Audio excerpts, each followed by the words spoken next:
One of the best compliments that a listener could ever give you is telling you that they waited in their car to finish an episode. That's how you know they're getting value. And recently we had a listener send in a question asking, well, how do you get listeners listening till the end of every episode? How do you keep them listening longer? And there's a lot of talk right now in the podcasting industry about increasing listener consumption, but there's not a ton of practical advice out there on how exactly you need to go about doing that. So if you are ready to build a community of highly engaged listeners for your show and keep listeners hanging on every word you say, keep listening, because I'm going to break down 3 things you can do to do exactly that. Welcome to Insider Secrets to a Top 100 podcast. I'm your host, Courtney Elmer. Let's make your business binge-worthy. Hey Courtney, this is Flora from Sustainable Parenting, and I have a question for you. I was wondering, what is your best tip for encouraging listeners to listen all the way to the end of the episode? Thanks. I love this question. Flora, I know you asked for my best tip here, but I'm going to let you in on a little secret. There is no single best tip for increasing listener engagement. I know everyone wants to know, what's the golden nugget? The golden nugget? What's the silver bullet? The golden ticket. That's the word I was looking for. The fact is there are dozens of things that you can do to increase listener engagement on your podcast, but ultimately the best things are going to boil down to your specific audience. What I can do though is give you 3 universal principles that's going to apply to help you increase your listener engagement no matter how big your audience is, no matter how long you've been podcasting, and no matter where your listener consumption metric stands right now. And when you finish this episode, you'll be able to walk away and apply these 3 things to your show to increase your listener engagement, to get your listeners hooked, keep them listening, and get them really excited to come back for more. In fact, you're going to love the 3rd thing that I share with you because it's one that not only will keep people hooked, it's going to keep them coming back. But like I always tell our clients, any strategy that you apply to your podcast is going to work best when you have the right messaging in place first, when you're actually delivering the kind of content that your listeners can't get anywhere else. Because at the end of the day, your messaging is going to be the thing that gets them to click play, but your content is going to be the thing that keeps them listening and keeps them coming back. So recently I was at Podcast Movement and I spoke on a panel and I attended several talks and I talked to a lot of people while we were there at the conference.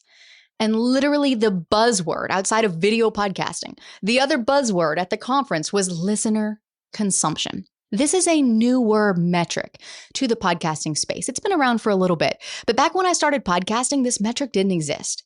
We were still going based on downloads. We were still looking at the overall quote unquote success of a show based on the number of downloads that it got. Downloads is an indicator of a lot of things, sure. But is it an accurate measure of listener engagement? No, because you could have 1 million listeners listening to a podcast, but if they're only listening to the first 3 seconds of that episode, is that really doing you any good? So when this listener consumption metric came around, people got really excited because it was like all of a sudden we had a more accurate way to measure the engagement of our listeners. On social media, you can hit the like button, you can leave a comment, you can share, you can save something. But in podcasting, the sign of engagement that we look for is how long are people staying tuned? How long are they listening? So as a podcast host, it can be very helpful to know how long people are listening for a lot of reasons. Among them, knowing how long to make your episodes, knowing where to place your calls to action. Because if your average episode is 30 minutes long, but your listener consumption metrics are telling you that people are only listening to 60% of that, and your calls to action are at the end, how are you going to get people to convert if they're not even hearing what your call to action is in the first place? So a lot of people think they have a conversion problem, but really what they have is they have a listener attraction problem and they have a retention problem. So when we're dialing in and zeroing in on this metric, listener consumption, I like to break this down in 3 ways. The first step of this is simply to time the length of your episodes to match the overall average length of time that your listeners spend listening to your podcast. I walked through in detail how to do this in a previous episode, so I'm not going to go in depth here, but I will link that episode in the show notes for you. It is worth listening to because if you don't know how to calculate these numbers, this is going to be something that you'll want to learn how to do so you can figure out exactly how long your episode should be because it's going to be different for every audience. In our case, when listener consumption first came out, I'm like, okay, we need to figure out what this is for our podcast. So I dug into the numbers, and on average, our episode length at the time was around 30 to 32 minutes. And I'm like, okay, we're doing a really good job of sticking to that length. And To be honest, this was a number that I had pulled out of thin air because I'm like, okay, our audience is a busy audience. They're entrepreneurs. They're scaling from 6 to 7 figures. They want information. They want to learn. They value learning. They value knowledge. They value personal growth, but they don't actually have a lot of time to listen to podcasts. So 30 minutes. Okay, that's how long I'm going to make our episodes because I figure, well, they could listen while they're at the gym or they could listen while they're on the way to pick up the kids at carpool or while they're walking the dog around the block midday. Turns out that our audience was even busier than I thought because they were only listening to 60% of our episodes on average. That's around 18 minutes of a 32-minute episode. So my first step was to simply shorten our episodes to better fit our listener. By shortening our episodes to around the 18 to 20-minute mark, our listener consumption went up. Anywhere now, it's from 85 to 100% now, simply by adjusting the length of our episodes. Now, there's a lot more that you could do inside the episodes themselves to keep a listener's attention, and I'm going to tell you what those things are next. But simply by adjusting the length of your episodes and matching that to the overall length of time that your listeners are telling you they want to listen to your show, that right there can increase your listener consumption. Now, I will caveat this and say that my numbers won't necessarily work for your audience. Your audience is going to be different than mine. Every audience is unique. Every audience has its own nuances. I have heard case studies of other podcast experts testing this on other podcasts where their audiences love the longer episodes. The 1 hour and 2 hour episodes outperform the ones that are 20 minutes. So again, dialing this in is going to be specific to your audience, but that listener consumption metric is a great place to start. And by having the majority of your episodes timed to where it matches the overall length of time that your listeners are telling you they want to listen, you're going to see that listener consumption stat go up. Step number 2 has to do more with how are you keeping attention within the episode itself. So part of this is how you structure your content. But the other part of this is going to be what you're saying inside of your episodes to keep your listeners hooked. There's this copywriting analogy that says something like, the goal is not to get people to read the whole thing. The goal is just to get them to read the next line. And the same is true here. When a new listener hits play on your podcast, your goal is not to get them to listen till the end. Your goal is to get them to listen till the end of the first minute, then the next minute, and the next. So think of it like this. You want to structure your content in a way that naturally keeps them interested. And you want to deliver your content in a way that keeps them listening. And there are several ways that you can do this, but one of them is very simple. It's something that's rooted in psychology, and it's called opening a loop throughout your content. You heard me do this at the start of this episode. I told you exactly what problem we were going to tackle in this episode without revealing the answer. And I opened a loop there that now you're listening to this episode to figure out, to solve, to fix, because our brains are hardwired not only to solve problems, but to close open loops. This is what makes shows so bingeable on Netflix. This is why I lose sleep at night when I am hooked on a show on Netflix, because I'm like, okay, 10 o'clock, I'm going to bed at 10 o'clock. My bedtime is usually like 9 o'clock. Yes, I am a grandma. 10 o'clock. Okay, I'm going to watch just one more. And then it's like 10 o'clock rolls around. And then I'm like, oh my gosh, that was the end of the episode. You got to be kidding me. That was the end? Okay, now I got to at least start the next episode to see what happens. And so this is a classic move that so many TV shows that you watch, movies, they all do the same thing. They open loops throughout the content. So loops are being opened throughout the episode, and then they're being opened at the end to get you to come back for more. So we can apply that same strategy and those same principles to our podcast. Why wouldn't we? Because it's how we're hardwired as human beings to solve problems, to close loops. An even simpler example here. A couple of weekends ago, my son came up to me and he's like, Mom, I want to start a podcast. My son is 6.5. And this could be a great opening for an episode, right? I could go into an episode about my son and I could go any number of directions. We could talk about legacy. We could talk about the voice. We could talk about the practical things that you need to start a podcast. But let's say that I was going to create a podcast episode on this topic. And there are a couple of ways that I could start that out. The first way would be to say, a couple of weekends ago, my son and I were having this conversation and he asked me if he could start a podcast. And I told him, yes, and I would love to help you, but it's going to take 3 things. It's going to take knowing your audience. It's going to take knowing what makes you different. And it's going to take knowing how to attract listeners to your show. And that's exactly what we're breaking down inside this episode. Okay, well, guess what? If I'm listening, now I've just lost interest because you let the cat out of the bag. You told me exactly what we were going to cover. And I know that there's this old saying in the speech world of public speaking that says, tell them what you're going to tell them, then tell them, then tell them what you told them. But when it comes to opening loops, you don't want to give too much away. You want to talk about the problem that you're solving, but you don't want to tell people how you're going to solve it. Let that be the reason that they continue listening to your episode. Because now, if you have no basis or no foundation for why knowing your audience is important, or knowing what makes you different is important, or knowing how to attract listeners to your show, you might dismiss it. You might be like, okay, that sounds great, but not worth my time today. And I've lost you. Now, the other way that I could have opened that episode would be saying something like, a couple of weeks ago, my son came to me and he said, Mom, can I start a podcast? And I told him, oh my gosh, yes, I would love to help you. But there are 3 things that you're going to need. And in this episode, I'm going to tell you what those 3 things are if you want a podcast that stands out when everybody else has one. Well, now I just set up the episode to get you to keep listening, not only to hook your attention, but to keep your attention, because now you're going to at least give the first of those 3 things a chance. And maybe you'll drop off after the first one. A lot of people just start diving into the steps and teaching things without continually opening loops throughout their content to keep people listening.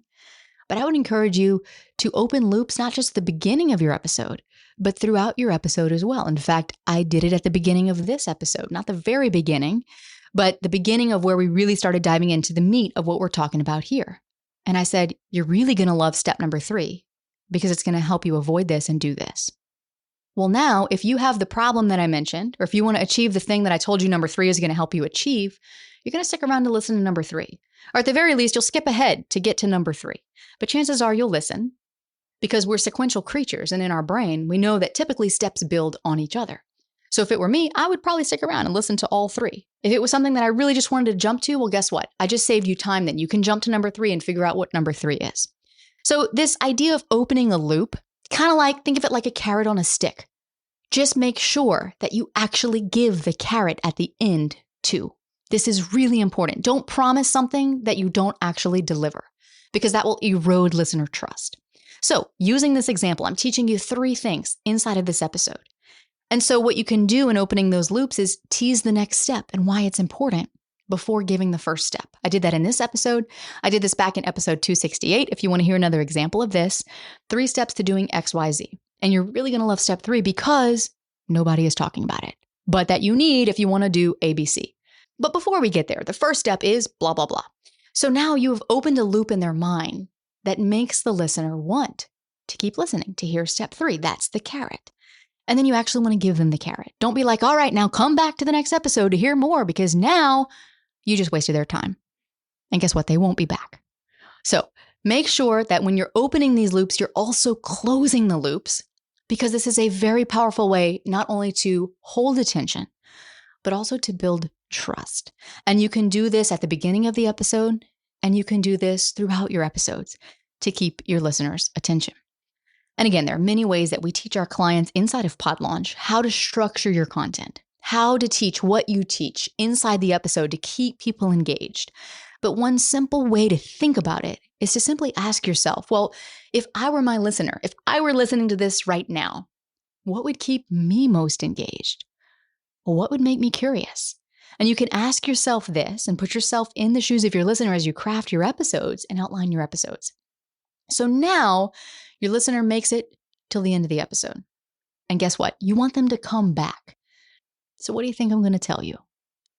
Step number 3, open a loop at the end of your episode.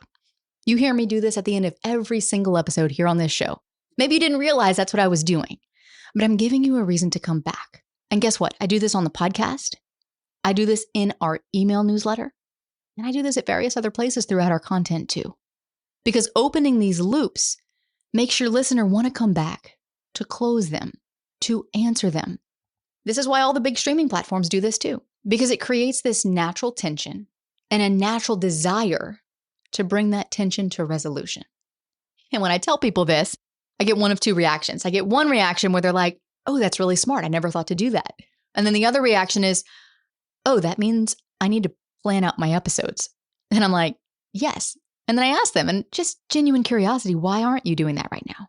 And a lot of times people will say, well, I just wait till I have a hit of inspiration. in order to, plan that next episode. Or I just like to create episodes on whatever comes to me. And I always tell them, I'm like, look, if you want to keep listeners engaged, you don't necessarily need to be batched 10 episodes out, but you do need to know what's coming in the next episode.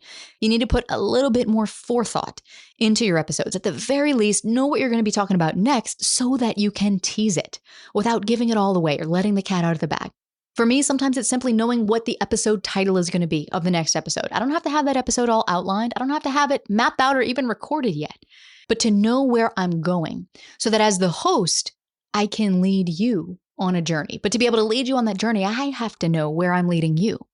So when we zoom out here, these principles that I'm giving you for your podcast to keep attention, to keep people listening till the end and coming back, you can apply this to all of your content. When you see me share on Instagram, this is what I'm doing. I'm giving you just enough in the post itself so that if you took no other action, if you never listened to an episode of this show, or if you never subscribed to our email list, or if you never joined me for a workshop, if you did nothing else than read that Instagram post, you would have still gotten value from it. But I'm also giving you a reason to go and listen to the full episode. And I'm doing that here in the podcast. I do that in our newsletters.